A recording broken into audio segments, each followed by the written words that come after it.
Hello, আমি প্রণমিতা। আমার চ্যানেলে নতুন একটা মিনি ব্লগে সবাইকে স্বাগত জানাই। তার আগে আমার পক্ষ থেকে সবাইকে সরি। তার কারণ হচ্ছে গিয়ে আমি প্রায় অনেক দিন হয়ে গেছে ভিডিও দিইনি। আমার শরীরটাও ঠিকঠাক ছিল না, তার মধ্যে পুজো করে আর ভিডিও দেওয়া হয়নি। আজকে মেনলি আমি একটা তোমার সাথে ইন্টারেস্টিং ভিডিও শেয়ার করব। সেটা হচ্ছে, তার আগে তোমাদেরকে বলে রাখি, আমি পুজোর সময় চুলটা আমি স্মুথনিং করেছিলাম। স্মুথনিং করার ফলে কি হয়েছিল, আমার এই চুল পুরো রাফ হয়ে গেছিলো। তো মন টন সব খারাপ, এত রাফ হয়ে গেল। একটা হোমমেড হেয়ার স্পা বানিয়েছি।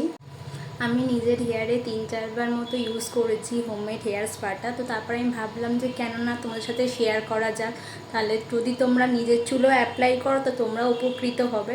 তো চলো ভিডিওটা লাস্ট অবধি দেখো। আমি এখানে দুটো অ্যালোভেরা নিয়েছি, টক দই, দুটো ভিটামিন ক্যাপসুল আর একটা বোল। ফার্স্টে অ্যালোভেরা থেকে অ্যালোভেরার পাল্পটাকে ভালো করে বের করে নিচ্ছি। আর তার আগে তোমাদেরকে বলে রাখি, যাদের চুলের ডেনসিটি যেরকম তারা সেরকমভাবেই ইনগ্রিডিয়েন্টসগুলো তোমরা নেবে। আমি একটা এখানে মিক্সির জার নিয়ে নিচ্ছি। মিক্সির জারের মধ্যে অ্যালোভেরা পাল্পগুলোকে দিচ্ছি। ওটাকে ফার্স্টে পেস্ট করতে হবে।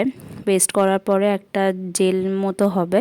তো জেলটাই আমি এখানে 2 চামচ নিয়েছি। 2 চামচ টক দই নিয়েছি। আমার কাছে যেহেতু নারকেল তেল ছিল না, সেই জন্য আমি এখানে নিহার কোকোনাট অয়েলটা 2 চামচ নিয়েছি। নিহার কোকোনাট অয়েলের মধ্যেও আছে নারকেল তেল প্লাস মেথি, যেটা চুলের জন্য খুব উপকারী। তারপর আমি এখানে দুটো ভিটামিন ক্যাপসুল দিয়ে দিলাম। দিয়ে দেওয়ার পরে ব্যাটারটাকে ভালো করে গুলতে হবে। গুলতে একটা সফট টেক্সচার তৈরি হবে, যেটা পাতলাও হবে না, বেশি শক্তও হবে না। চুলের অবস্থা তোমরা বুঝতেই পারছো, দেখি কীরকম আমার একই কালার করা চুল, তার মধ্যে স্মুথনিং করা, কতটা এখন ইউজ করার পরে কতটা চুলটা শাইনিং করছে।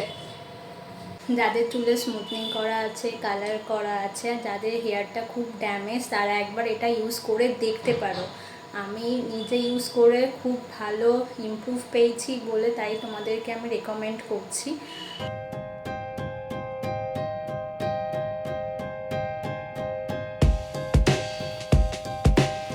এই ভিডিওটা কেমন লাগলো অবশ্যই তোমরা কমেন্ট করে জানিও। আজকের মতো টাটা।